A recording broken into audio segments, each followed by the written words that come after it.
Second बच्चों, question है select the wrong statement, यानी हमें इनमें से जो गलत स्टेटमेंट है उसे चूज करना है। पहला स्टेटमेंट है the presence of chromogenic substrate gives blue colour colonies if the plasmid in the bacteria does not have an insert. समझते हैं। एक्चुअली एक एंजाइम है, जब हम क्लोनिंग थोड़ा सा शुरू से करते हैं, जब हम वेक्टर की बातें करते हैं, तो वेक्टर एक ऐसा डीएनए मॉलिक्यूल होता है जो किसी जीन ऑफ इंटरेस्ट को ट्रांसपोर्ट करता है, यानी कैरी करता है। That is why vector carrier की तरह काम करता है, यानी ये व्हीकल की तरह काम करता है। अगर इसके कुछ कैरेक्टरिस्टिक फीचर्स की बातें करें तो एक कैरेक्टरिस्टिक फीचर जिसे हम लोग बोलते हैं ओरी site, origin of replication site. दूसरा जो होता है इसे बोलते हैं सेलेक्टेबल मार्कर, जो रिकॉम्बिनेंट और नॉन रिकॉम्बिनेंट के बीच में डिस्क्रिमिनेट करता है, और रिकॉम्बिनेंट का तो ग्रोथ होने देता है और नॉन रिकॉम्बिनेंट का ग्रोथ नहीं होने देता है। और थर्ड होता है क्लोनिंग साइट, है ना। अब जब हम यहाँ पर सेलेक्टेबल मार्कर की बातें करते हैं तो दो जीन होता है, एक एंटीबायोटिक जो एम्पीसिलिन रेजिस्टेंट जीन होता है और एक टेट्रासाइक्लिन रेजिस्टेंट जीन होता है। और इन्हीं दो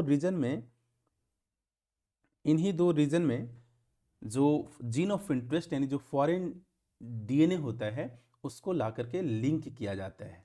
ठीक है। अब इस एम्पीसिलिन या फिर टेट्रासाइक्लिन रेजिस्टेंस के कॉन्सेप्ट को समझने के लिए एक एंजाइम है जिसका नाम है बीटा गैलेक्टोसिडेज। जब बीटा गैलेक्टोसिडेज के पास कोई क्रोमोजेनिक सबस्ट्रेट होता है तो ये बीटा गैलेक्टोसिडेज कलर प्रोड्यूस करता है, यानी beta galactosidase in the presence of chromogenic substrate अलग अलग बिहेवियर शो करता है। अगर इस बीटा गैलेक्टोसिडेज के कोडिंग सीक्वेंस में कोई रिकॉम्बिनेंट डीएनए को इंसर्ट कर दिया जाए तो ये beta galactosidase enzyme non functional हो जाता है, और आर डीएनए यानी रिकॉम्बिनेंट डीएनए के इंसर्ट करने के कारण एक फेनोमेनन डेवलप होता है जिसे हम लोग क्या बोलते हैं, इंसर्शनल इनएक्टिवेशन। इस फेनोमेनन को हम लोग क्या बोलते हैं, इंसर्शनल इनएक्टिवेशन। और इस इंसर्शनल इनएक्टिवेशन के कारण अब यही beta galactosidase in the presence of chromogenic substance produce करना चाहिए था कलर, लेकिन अब कोई भी कलर प्रोड्यूस नहीं करता है, नो कलर प्रोड्यूस्ड। बट जब कोई इंसर्ट ऐड नहीं किया जाता है, no insert is added, then a beta galactosidase enzyme functional होता है और ए ब्लू कलर का ऑर्गेनिज्म प्रेजेंट होता है। लेकिन ब्लू कलर कब हो रहा है, जब नॉन रिकॉम्बिनेंट हो रहा है, यानी कोई भी रिकॉम्बिनेंट यहां पर नहीं है तब ना। और नो कलर कब प्रोड्यूस हो रहा है, जब रिकॉम्बिनेंट को इंसर्ट किया जा रहा है। वही पहला स्टेटमेंट है, the presence of chromogenic substrate gives blue colour colony if the plasmid in the bacteria does not have insert. वही चीज यहां, जब कोई इंसर्ट नहीं होता है तो कैसा देता है, ब्लू कलर। यानी जो पहला स्टेटमेंट है, स्टेटमेंट बिल्कुल सही स्टेटमेंट है। सेकंड स्टेटमेंट देखते हैं क्या दे रखा है, DNA is negatively charged molecule. बिल्कुल सही स्टेटमेंट है। अगर मैं बी स्टेटमेंट की बात करूं तो डीएनए एक्चुअली किससे बना हुआ है, तो ये पॉलीन्यूक्लियोटाइड स्ट्रक्चर है, एक पॉलीन्यूक्लियोटाइड स्ट्रक्चर है। अब पॉलीन्यूक्लियोटाइड में क्या है, तो एक तरीके से न्यूक्लियोटाइड का पॉलीमर है। न्यूक्लियोटाइड को बनाने वाला कौन है, तो इसके अंदर तीन कंपोनेंट है। एक कंपोनेंट को हम लोग क्या बोल रहे हैं, नाइट्रोजन बेसिस, जिसमें प्यूरीन और पायरिमिडीन आते हैं, प्यूरीन और पायरिमिडीन है।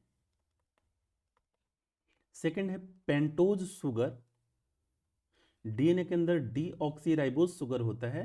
और थर्ड है फॉस्फेट ग्रुप। इस फॉस्फेट ग्रुप के कारण ही डीएनए कैसा होता है, निगेटिवली चार्ज्ड मॉलिक्यूल होता है। यानी इस बात बिल्कुल क्लियर है कि डीएनए कैसा होता है, निगेटिवली चार्ज्ड होता है। और इसका प्रूफ कहाँ मिलता है कि जब जेल इलेक्ट्रोफोरेसिस में हम डीएनए को प्लेस करते हैं तो डीएनए निगेटिवली चार्ज ग्रुप से किधर माइग्रेट करता है, पॉजिटिवली चार्ज।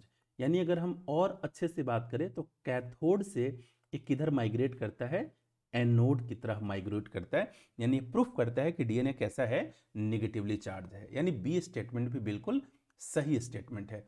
नेक्स्ट हम देखते हैं सी स्टेटमेंट, इन माइक्रो इंजेक्शन। एक्चुअली जब हम जेनेटिक इंजीनियरिंग की बातें करते हैं, जेनेटिक इंजीनियरिंग में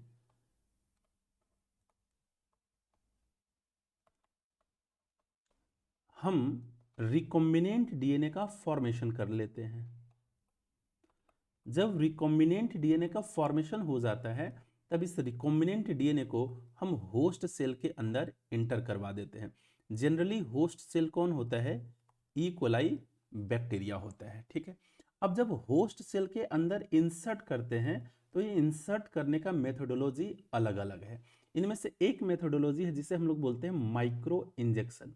माइक्रो इंजेक्शन में क्या करते हैं कि ये जो रिकॉम्बिनेंट डीएनए है, इस रिकॉम्बिनेंट डीएनए को डायरेक्टली इस होस्ट सेल का जो न्यूक्लियस है, न्यूक्लियस में इंसर्ट कर देते हैं with the help of needle, micro needle या फिर माइक्रो नीडल्स या फिर माइक्रो पाइपेट्स।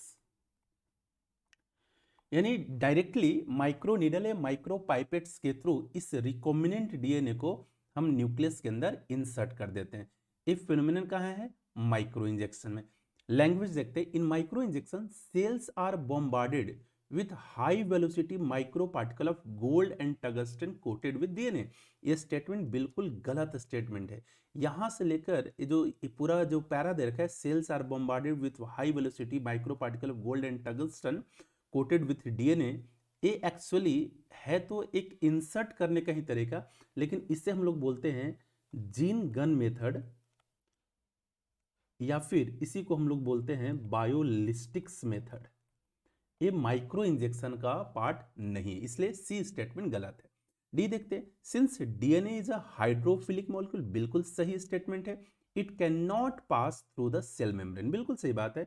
सेल मेम्ब्रेन किसका बना हुआ है, फॉस्फोलिपिड का बना हुआ है। लिपिड के कारण ये जो सेल मेम्ब्रेन है डीएनए को पास नहीं होने देता है, बिकॉज डीएनए कैसा है, ये हाइड्रोफिलिक है यानी वाटर लविंग है। यानी डी स्टेटमेंट बिल्कुल सही है। यानी इस ऑप्शन के अकॉर्डिंग जो इनकरेक्ट स्टेटमेंट हो सी, लेकिन क्वेश्चन के अकॉर्डिंग जो करेक्ट स्टेटमेंट हो सी। Best of luck.